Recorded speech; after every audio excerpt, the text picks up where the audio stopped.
My name is Mark Miano, and welcome to the Glew webinar series. I believe this might be our, oh my goodness, I think it's our 13th or 14th webinar on March 19th, 2020.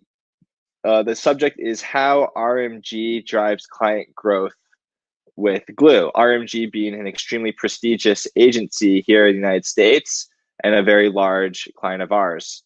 I'm joined by Alex Divinsky. He's the Vice President of Strategy at RMG. He's sharing screens with me. And we're just going to wait a couple of seconds, about 30 seconds, for people who are late from other meetings to trickle in here. While we're killing some time, we just want to let everyone know that our prayers are with you during this really trying time for the world. We're all what is called social distancing, I believe, working remotely. So we're very humbled that you would take time out of your day during this important moment to spend some time to learn something new, especially about a really important industry, which is going to, if it doesn't influence your life now, which it probably does, it definitely will in the future, which is e-commerce. We're all affected by it. We all have a stake in it. And it's companies like RMG, as well as Glew, that are going to help the newbies and the veterans in this space make sure that they survive during this really, really important time. So again, we'll wait a couple minutes just for some people to trickle in, and then we'll get started. So we'll definitely get started. Again, I'll just reintroduce myself. My name is Mark Miano. I'm our EVP of Sales here at Glew, and welcome to the webinar series, the Glew webinar series. This particular topic, how RMG, a very prestigious e-commerce agency here in the United States, drives client growth with Glew. And joined with me here is Alex Divinsky. Alex, why don't you go ahead and introduce yourself to the Glew community? Sure. My name is Alex Divinsky, and I'm the Vice President of Strategy at RMG Media. Before that, I was a data analyst and rocket scientist at the Massachusetts Institute of Technology. And you heard it right, folks. We have a rocket scientist on the call today, but don't worry, you don't have to be a rocket scientist in order to take advantage of Glew. It just happens to be Alex is one. So fantastic. So Alex, why don't you let us know why RMG is here today? Get us started. Sure. So I'm going to share my screen here. I put together just some slides to help go through everything here. And I'm going to also figure out. Okay, we can see the screen. And Abby, who is our VP of Marketing, could you assist us in how to kill our video so that we can get the screen to be full? Perfect. Thank you very much. Great. So I'm assuming everyone can see my full screen here. It's just the title slide. Yes. Excellent. Yeah. So really, we're here for a couple reasons, right? So first of all, thank you again for everyone joining us. We're here because it's the end of the fiscal quarter, and it's good to take a look back and understand, some data metrics and ways we can analyze data so that we can grow our businesses. And B, the reason that has popped up recently, of course, is online is changing very rapidly in the last days and in the last weeks, and it will continue to do so in the coming days and weeks.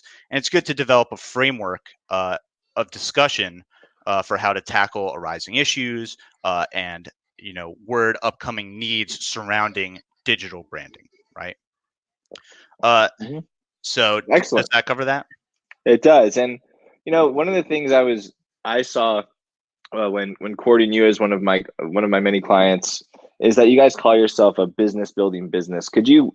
I think that's a really cool way of putting it, and I'd like you to start there and tell me what that means. Sure. Yeah. So if you kind of break down what a brand is and what a brand does, you have all these great businesses in the United States and around the world today that are built by experts in something, right? So the example that you should be seeing now is a hunting company, right? These guys are experts in hunting equipment, supplies, right? And they really know their stuff when it comes to hunting. Unfortunately, hunting and digital brands have very little in common, right? Building a website, creative work, advertising, maintaining servers and all that stuff, right? So we're a business building business. We plug into existing businesses, and we're the digital experts so that people can focus on growing their business while we focus on growing their digital presence and their brand experience. I love that. I think that it's important to have a trusted partner when consulting on such a confusing space. I don't know about anyone else in this call. I've been in the technology area for about 10 years, and the one thing that you know right out the gate is that it's impossible to know everything. So advisors like Alex, who are constantly looking out into the marketplace and learning how new hardwares and softwares interact with each other, is absolutely important, because it's impossible, again, for a company with a comparative advantage in hunting to do that on their own, unless you got a CTO who loves to shoot deer, which isn't, Right. not to paint CTOs in a corner, but that's not usually their stick, right? So True. what services does RMG provide specifically? Yeah, that's a really interesting question. We actually worked through it backwards, right? So what I mean by that is we took a look at what that kind of market and these kind of clientele need, and we built services around those, right? So the first four services that RMG was really founded on, our foundational services, are creative, kind of like you're seeing on screen, that real bright front end experience that kind of renders brand authenticity. Development, right? Front end and back end development. This is like the core of building a website. Quality assurance, making sure things are robust, they work in every browser and all that kind of stuff. And of course, DevOps, which is things like monitoring, security, and maintaining the tech stack, right? So all of these things that are involved in being digital experts that can, with the goal of bringing a brand online, right? So those are our core services, and our two growth areas now are digital marketing and business analytics, because we're starting to realize, and we've been seeing this problem crop up all the time, is these are also things that people have to be experts in today that are not associated with any particular sector, right? You need to know how to market your business regardless of what that business is, and you need to understand how to analyze the data coming in regardless of where that data is coming from, right? Regardless of what sector you're in. So those are our services and how they came about, right? Yeah, very good. And remind me, how could you just real quick? I know that Ryan, who's the CEO, has a really interesting story about the beginnings of RMG. Maybe you can share with us in like 30 seconds the beginnings of how Ryan started the company, and where and how long ago that was. Wasn't that like 6 or 7 years ago? Sure. Yeah, Right. we're actually approaching our 8th year. Yep. So Yeah. the Ryan used to work for another agency. He's actually worked for several. And he realized that there's this same problem going on with most agencies where, everything starts strong, but it ends up being a real flash in the pan, right?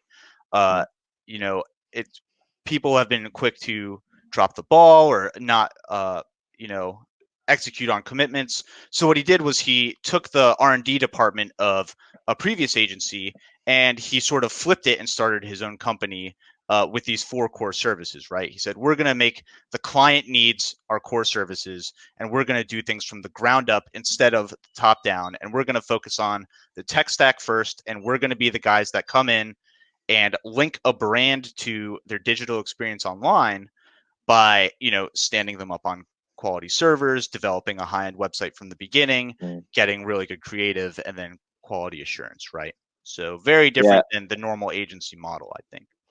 I think it's very cool, guys. I mean, I've seen a lot of agencies, and Ryan's story is an inspirational one, especially you guys being pretty young, but not so young now. 10 years is a while. Yeah. So how about you provide us some more details about these strategy services that you're launching, especially digital marketing and the business analytics? Sure. Yeah. So I won't lie, guys. Glew has been instrumental in the strategy service, right? So the idea here is many clients, again, this is born of a client need, right? Many clients, many businesses have a to-do list of things they want done, but they don't really have a core cohesive strategy and an outlook in mind on how to do them, right? So in my opinion, you can kind of see some of these dashboards that if you're not familiar with Glew, these are really core staples of the offering. You can really dive deep into customers. Obviously, customer behavior is very important to building a strategy and understanding your data.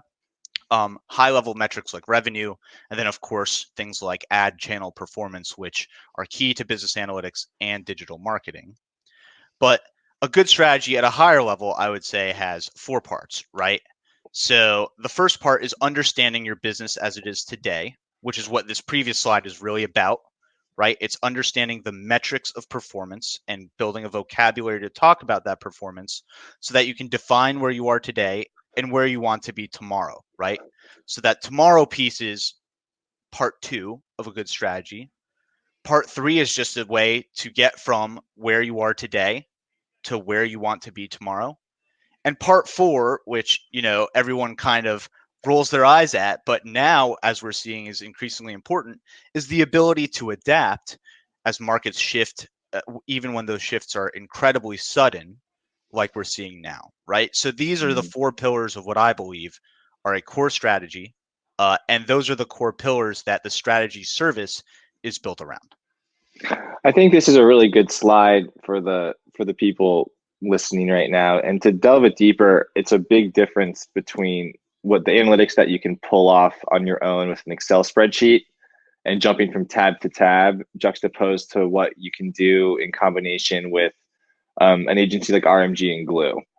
And the key here is time, right? So when you're looking at your spreadsheet, a good way to kind of bring to life what Alex is talking about is when you're looking at a spreadsheet, you're looking at a two-dimensional view of your world, right? You have a x-axis and a y-axis, or you just have rows and columns.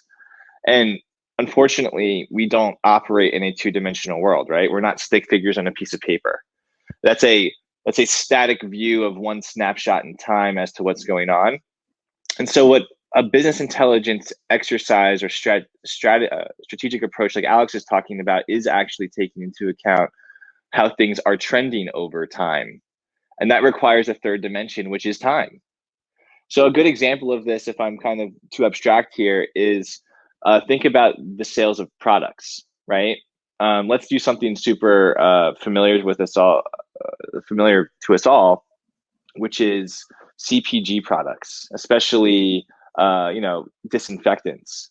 If I were to look at the past year of sales and compare, let's say, Procter and Gamble's sales across the board right now, the past 12 months, that would tell me a story, but it wouldn't tell me a really good story, right? Because if I was looking at a spreadsheet of their sales by product, it would tell me that I sold X widgets of toothpaste and X widgets of hand sanitizer. But if I was able to see those trends over time, right? Maybe if I'm able to see, oh my God, the period over period or week over week sales of hand sanitizer has grown by 500%. What is going on here? Obviously, if you watch the news, you don't even need to look at analytics, but you get my point.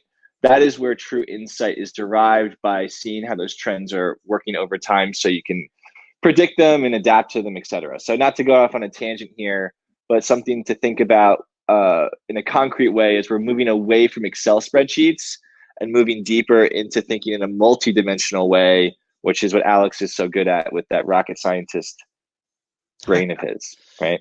Sure. So to continue, let's talk about how Glew fits into that strategy. Why don't you go into that a little bit more as opposed to me doing it, since I do that all day? Sure, yeah. So I actually think Glew is a really outstanding platform. Glew does a lot of things, right? The first thing it does, I think, is it creates this shared vocabulary between us and our clientele, which becomes really, really valuable when you're talking about establishing clear goals, when you're moving from today to tomorrow, being able to talk in clear units like customer lifetime value or lapse point inherently makes the conversation much more clear and much more robust, right? Because, as I'm sure everyone here who has, almost worked anywhere, I dare say, can relate to, you can talk about the same problem for a few hours and then realize you've been talking past each other because you've been using the same word in two different ways, right? So one of the things Glew really lets us do is hone in on, no, this is the metric we care about. And this is how we're following up on that. And these are the things that we're building on strategies on. And these are the results you should expect to see in the data as a result of these strategies, right? So really actionable insights. I think the other thing that Glew really provides that makes it super impactful is a list of integrations that just gets you up and running right away, right? So if I didn't have Glew, and if my department wasn't really built on the foundational pieces of Glew, I'd have to, manually get all this data together. I'd have to extract, transform, and load it into a meaningful, cohesive data set.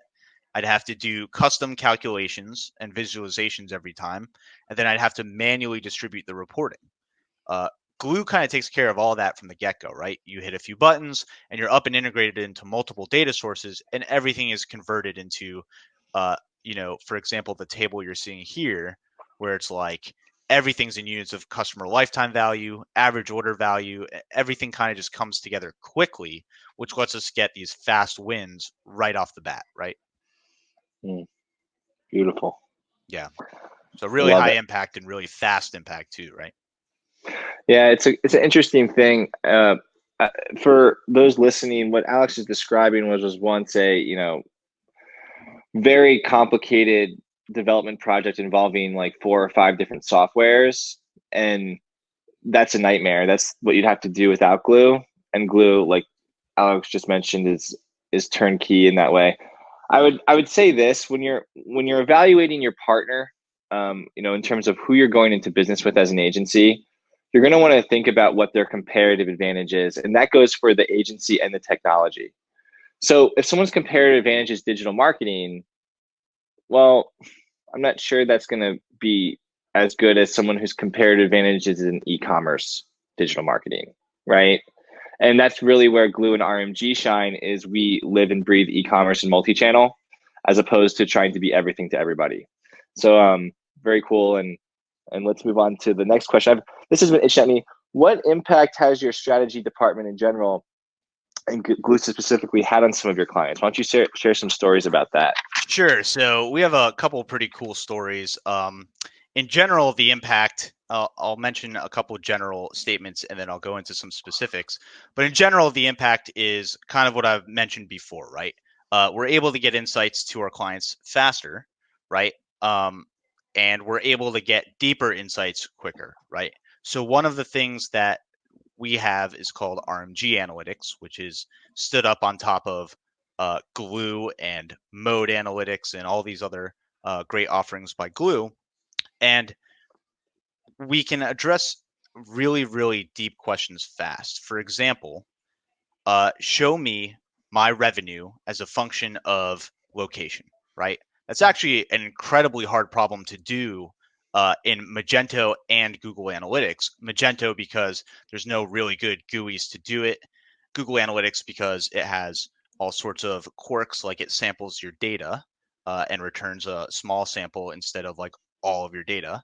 But when you're querying the Magento database and you have the power of SQL and Python at your fingertips, you can start making these really cool custom plots that show that kind of stuff. And it's surprisingly relevant in industries where there are different restrictions. For example, hunting supplies. For example, CBD, right? For example, any other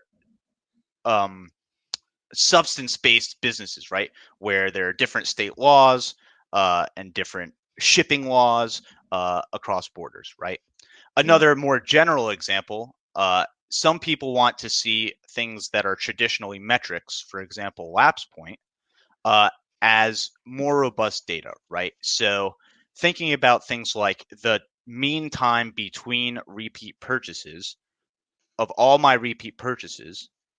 Another way of saying that is, what is the average relationship length between me and my repeat customers? When do I expect them to order again? Some people actually want to see that as a plot, right? So what you're seeing in the top right-hand side there is a histogram, right? So time between purchases and the frequency of times that has happened. And so for seasonal businesses, for example, we can do deep dives and say, hey, you might actually have multiple lapse points. You might have one intra-season, right? Like you should be asking people to rebuy from you in 10 days after their first holiday purchase. And then your win-back campaigns should be structured a year out, right? Because you have a strong revisit rate during the next holiday season, roughly at 365 days later, right?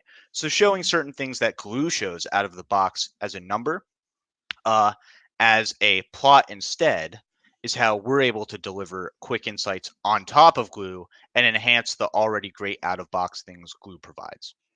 right? I think that's such a really good point of what it means to have an agency to help you. So to Alex's point, I've taken thousands of these conversations where we're talking about what is the average distance between the repeat purchases, or in other words, what is that perfect upsell window when it comes to nurturing the client, pushing the client to buy again, and then, giving up, or, you know, coming back to them or winning them back at another time. And a lot of times what will happen is when a client looks at this, they have so many other things going on. I tell them that their average distance or their lapse point is what, like 30, 60 days or whatever it is. It's always different. And they just, it's 30 days. Okay, sounds good. And they go straight mindlessly to their Klaviyo account and start sending out campaigns based on that lapse point, which, is arguably better than what they were doing before. But to have someone like Alex to say, hey, wait a minute, have you thought about why your lapse point's 30 days? You're a makeup company, okay, or you're a seasonal company, and let's take that to another level and apply it in a way which would be 3, 4, maybe even 10x more valuable than it would be if it was used in a vacuum. So again, just tooting your horn, Alex, but another reason why we have this webinar. Right. Very good. I think that's a great point. And one other thing I'll add now is, a lot of people are seeing increased online traffic, obviously, because everyone's staying at home and buying online. And so it brings up a lot of interesting analyses that you can do. This revenue by device plot can be interesting. It can be interesting to see how things shift. Are people shopping more on mobile or on desktop when they're stuck at home? Are they shopping more on tablet, right? So how are customer behaviors trending, and how are those trends changing now versus exactly 1 month or 6 weeks ago, right? And how can we leverage those trends, strategically to keep growing our business as the market changes, right? So there's just another, go ahead. And again, for everyone, and think about what he's saying, it's over time. Yep. So that's the benefit of having this system is if you finish it in Excel, you then just got to do it all over again for the next time period, which is insanely painful. It's that key of comparisons over time, which is so important, which is great. Did you have anything else you wanted to add to this one, Alex, or did you want me to move on? No, please go ahead. All right, cool. So we're looking at some data trends and indicators that you look for when evaluating a client account. So in other words, when you get a new client account, what are some of the immediate trends and indicators that you look for right out of the gate? Yeah, so I think this goes back to our roots, like we mentioned at the very beginning. We have very strong roots in development. So believe it or not, the first trend and indicator we actually look for is your site's current performance, right? And I know that in a world of data analytics and strategy and customer lifetime values, it'd be easy to say, hey, we look at your conversion rate, we look at your margins, and we can and we should talk about all of those things. But the thing I want to mention is the best ads in the world don't make up for a bad user experience, right? If we get you on the cover of Google and everyone comes to your site and it crashes, there was no point in doing that in the first place, right? So, and in a world of mobile e-commerce, right, your mobile performance should be just as good, right? So, Google has a lot of great tools that let you quickly audit the performance of your website. And one thing everyone should be aware of that I hope you take away from this talk is your page load time definitely has a huge impact on how many people leave, bounce, balk, whatever word you want to use, abandon your site, right? So the first thing that we really look at is site performance. And once that is set, then we build strategy on top of having a very performant, functional user experience, right? Interesting. Yeah, that page load time does leave. First impressions are everything, and that's it, man. That's it. Yes. Yeah. People aren't going to enter their credit card into anything unless it loads instantly. Right. Exactly. And then on top of that, right, so assuming you have a good website, we can talk about things, of course, like how seasonal you are, what is your conversion rate, what is your return on ad spend per channel, and the customer lifetime values that you generate per channel. So we do look at all of those metrics on top of that, which Glew makes super easy to do, right? So what I'm showing here, go ahead. No, I was going to say, I was going to ask you about the seasonal side, but continue with the seasonal, and then we'll talk about low versus high conversion rate companies. Sure. So, what you're looking here is just an example of a very, very, very seasonal company, right? So it's good to get that in context, because when you ask about things like conversion rate, you might actually have multiple conversion rates, right? One during your holiday season and one during your non-holiday season. So that's just, you might have multiple lapse points. You might have different ways of measuring performance in and out of this season, right? So in this example, we're thinking about campaigns and we're thinking about the holiday season, and we realize we're a very seasonal company. So the metrics we would look at here are around timing, right? So one of the things we can do is break our whole calendar year into three parts, right? The parts where we want to win back lapsed customers, which is most of the year. So, the x-axis here is time. The y-axis here is, customer acquisition, right? So most of my customers are acquired and purchased from me during the holiday season. And so I'm going to make sure that I'm giving all of my value to people when they have just bought from me, right? Whether that's through campaigns and outreach, whether that's the tone of my messaging on my website, whether that's, pumping information, so on and so forth. I'm going to design my calls to action around when I think my holiday lapse point is. And like we saw before, you might have multiple lapse points. So in yellow, those are the times where I want to pump people with calls to action, both before and after my holiday season, and both before and after my off season biggest window. In this case, it could be a gift company, right? So we're talking about graduations and Father's Day and July 4th and weddings and things like that, right? And in between, I want to win back the customers that have shopped from me and then left me, right? They've lapsed, they've been considered lost, whatever the shared vocabulary we have. And then there's this big A and B here, right? So if you cut this chart in half and you think about things over time, you can take two timelines and compete them, right? The first timeline, right, which will be like the top half of the screen, is I'm going to say I only have one holiday season. I'm going to, educate and upsell my customers during the green period. I'm going to have calls to actions during the yellow periods. And the rest of the red period, I'm going to consider my win back period and drive home win back campaigns. I'm going to have another 50% of my customer base where I'm going to say I have two seasons, my Christmas season and my off season. And I'm going to say I'm going to have two sets of calls to action around each season, and a much smaller period, or really two periods, where I have win back campaigns. And I'm going to see which one fares better, right? That's called A/B testing. It's a very common thing to do, is to have two competing strategies and see which one wins out. Obviously, the one that wins out is the one that generates more revenue, and then replicate that success across your entire business, right? So we're turning that analysis of, hey, I realize that I'm a very seasonal business, and we're saying, okay, how do we turn that into a win? Well, we can see what our exact season is. We can design our campaigns around the timing of that season, and we can decide if we really are a one season or two season business, right? So those are follow-up questions to just one metric. If you're a merchant or an agency and you're watching this and you cannot follow along exactly what Alex is saying, you gotta call in and we gotta talk to you, because this is so important. Everyone should be asking themselves, if you're a merchant, what does my quote unquote campaigns made easy slide look like? Because it's not this. It's going to be something very different. Right. When do I acquire my customers? Right.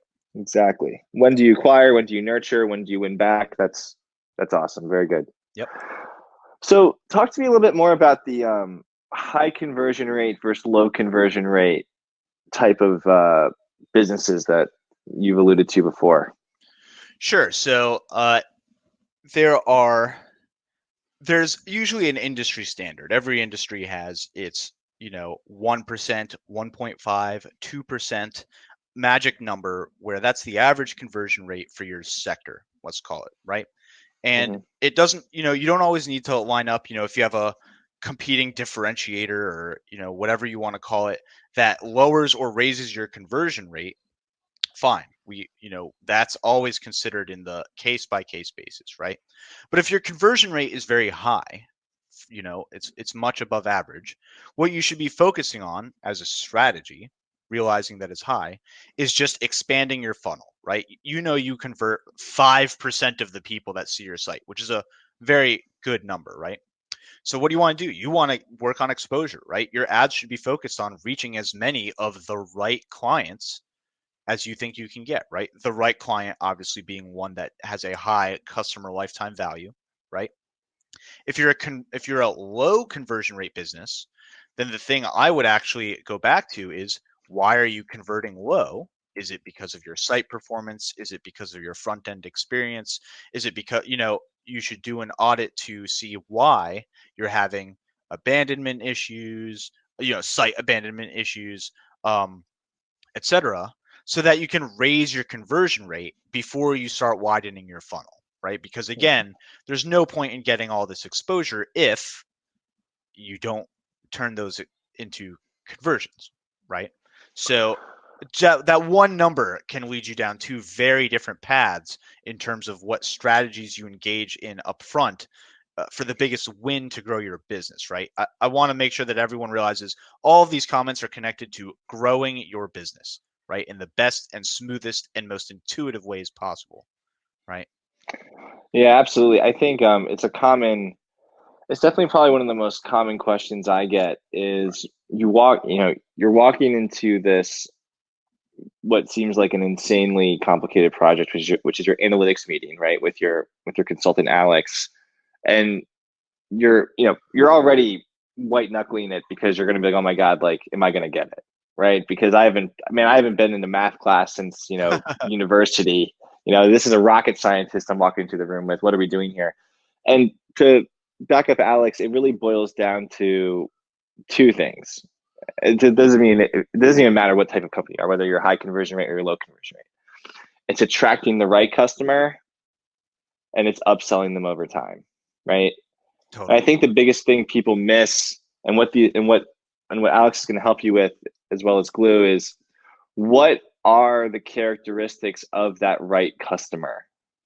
So, for example, if you just saw, Alex has this client. I think you just mentioned it. We're looking at the slide here, which sells gifts that are typically given during, looks like, for graduation, Father's Day, and wedding shoppers. Let's say you sold I don't know, what do dads like? Tools, right? Well, maybe tools are best sold to middle-aged men, as opposed to, careful with today's woke society. I know women, hammer in nails too, right? But what I'm trying to say is that the best customer to sell tools to might very well be a middle-aged man. Well, maybe a young 14-year-old girl wouldn't be so interested in a screwdriver. So I know that's a very simplified way of thinking of it, but then think of the tool industry. If I'm selling tools, well, maybe a very specific person likes the hammer, while another very specific middle-aged person likes the screwdriver. The nuances between the hammer and the screwdriver juxtaposed to the middle-aged man versus the teenage girl is going to be where the real battle is, right? Because everyone knows a middle-aged man wants the tool more than a girl in high school. But to determine where the hammer type customers are and where the screwdriver type customers are is what's going to separate the successful companies selling tools online versus the unsuccessful companies selling tools online.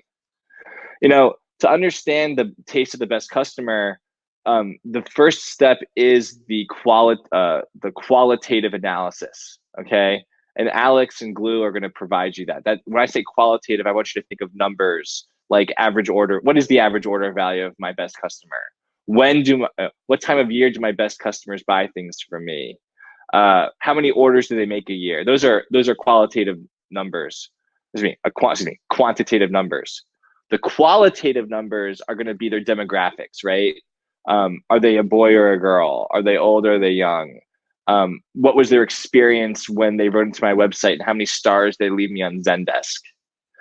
The really successful merchants, guys, are the ones that will actually take the time to really get in touch with their best customers. So for example, I met Alex at a trade show called IRCE last year, and one of a company we've done a lot of work with, it's a deodorant company, gave a speech at that show, and the CEO was successful and gave credit to his success for actually taking the time to literally physically call up the top 200 of his highest paying customers. This guy literally reached out to them, called them up, and had a phone call with them asking them why they liked his specific deodorant. And the amount of information that he was able to receive from those conversations is testament to him, gave him the information he needed to truly transform his company. And that guy's a gajillionaire. Okay. So not to go off on a tangent, but what I'm trying to say is that these analytics are relatable. And when you're sitting down with me and Alex, what we're going to do is we're not going to be talking over your head. We're going to have a real conversation on who those people are and apply those the right KPIs and insights to identifying the questions that you've really been asking yourself this whole time. Right. Yeah. Right. I want to build on top of that, if I may. Like, it's very easy to look at these charts and all these data things and get lost in the rough, right? But I think, just to echo what Mark was saying, if we go all the way back to, the core imagery of building a brand, right? You might have more than one right customer too. You might have different customer segments, like in the tool example, where you have multiple people who are interested in that same tool, right? The 18-year-old girl in shop class versus the 45-year-old contractor male. And what you might do is say, hey, these are actually two very different customer segments who are interested in the same product.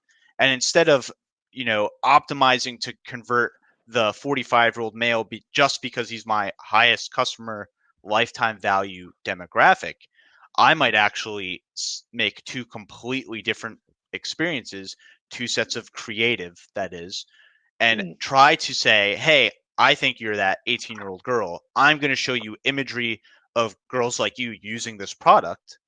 And then, if I know you're the 45-year-old male, I'm going to show you imagery of the 45-year-old male contractor using that same product in a very different setting, right?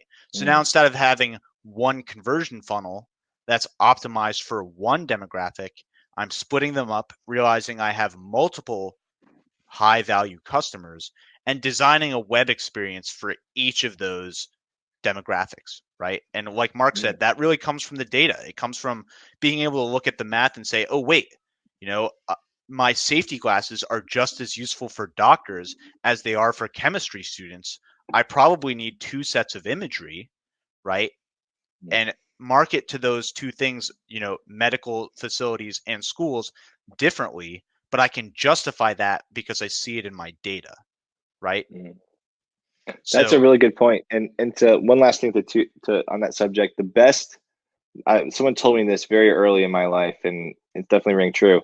The best product or service will fail compared to the company that can best sell the product or service. That's right. So you can have the best pair of glasses on the entire planet, but you're going to go out of business if your competitor can sell better than you. So definitely need Glew and Alex in RMG. So one last question, guys, and then because I know we're hitting for the 40-minute mark here, so we want to leave some time for questions. But Alex, I got one more for you. How do you keep clients informed of their progress and performance regularly? Sure. Yeah. Oh, go ahead. Oh, please. That's it.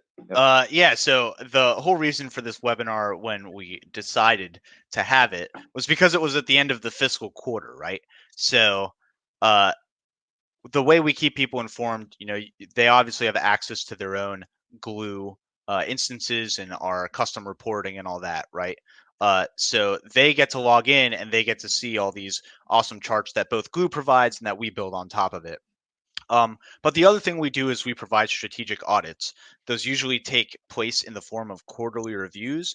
They're usually both retrospective and proactive, right? So we'll look at trends in the data again over time, right? That's been the big emphasis, especially with what's going on in the markets today, is understanding how things trend in the recent past and map that to the near future, right? As things continue to change.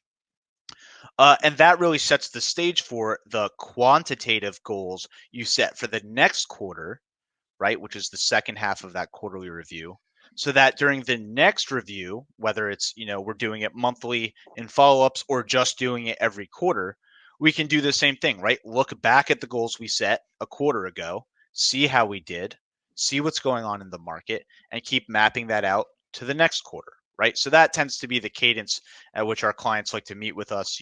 Most of our bigger clients don't really want more than that because they can go see it in real time through their dashboards, right? Mm.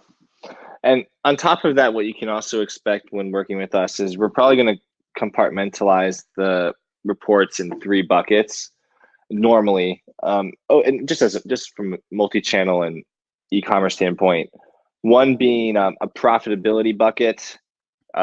Normally you're not talking a ton about profits because we all know how to add and subtract and why we're here, which is to max profits. But they're tough enough to measure in e-commerce, so that will be the first place you're going to look at regularly. The second group is going to be the customer data, really what we've been talking about today. But the third group, I don't want to bulldoze over. It's going to be more for the operational people out there, and it doesn't come up a ton in the agency marketing, but the product data. So don't be afraid to ask Alex or Glew for data around your sell-through rates and the movement of your physical capital, especially in crazy times like now where your inventory might be backing up, or depending on who you are, your inventory might be completely drained, right? And you're selling hand sanitizer, or your inventory might be completely backed up, right? Let's say you're selling on Amazon FBA and Amazon just canceled that. I think it was 2 days ago. And now you're stuck with all this inventory. So what I'm trying to say is, what if it involves a number and it involves an analytic, we've got you covered, and there's really no reason to go anywhere else because we got all in any of your data. So it's all good. All right, guys. So what we want to do now is please ask us any questions. We have about 3 minutes left for questions. We do try to keep this succinct. We understand that you have other things to do, but 45 minutes seems to be I can't believe, man, time flies when you're having fun. So we're gonna just pause for a couple seconds here, and please be tough on us, and we'll answer. If you want to ask questions later, you can do that too. You can also contact me. Abby left her email address in the website.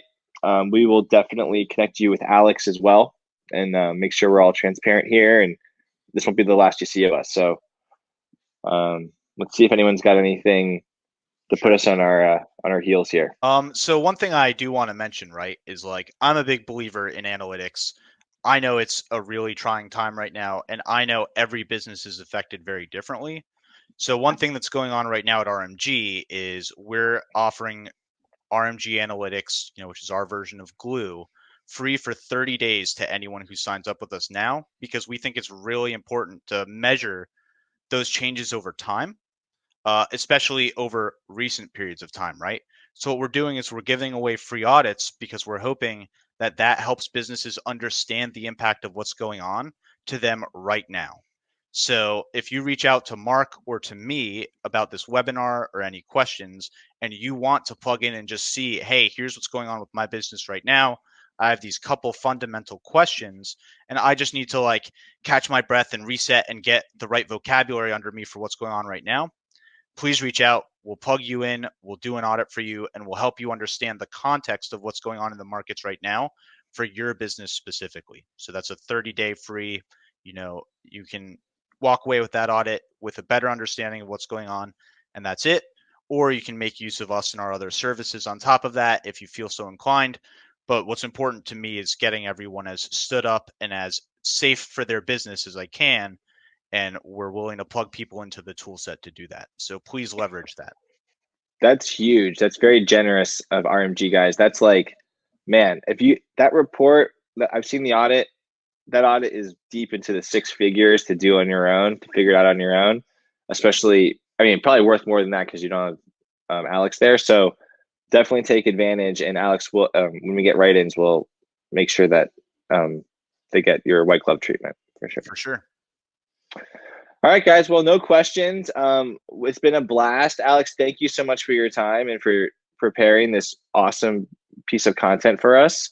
And stay safe out there, stay indoors, and look forward to venturing deeper into the e-commerce world that we've just been shoved into with this craziness going on out there. So Great point. chat soon. Thank you. Thanks for your time. Bye.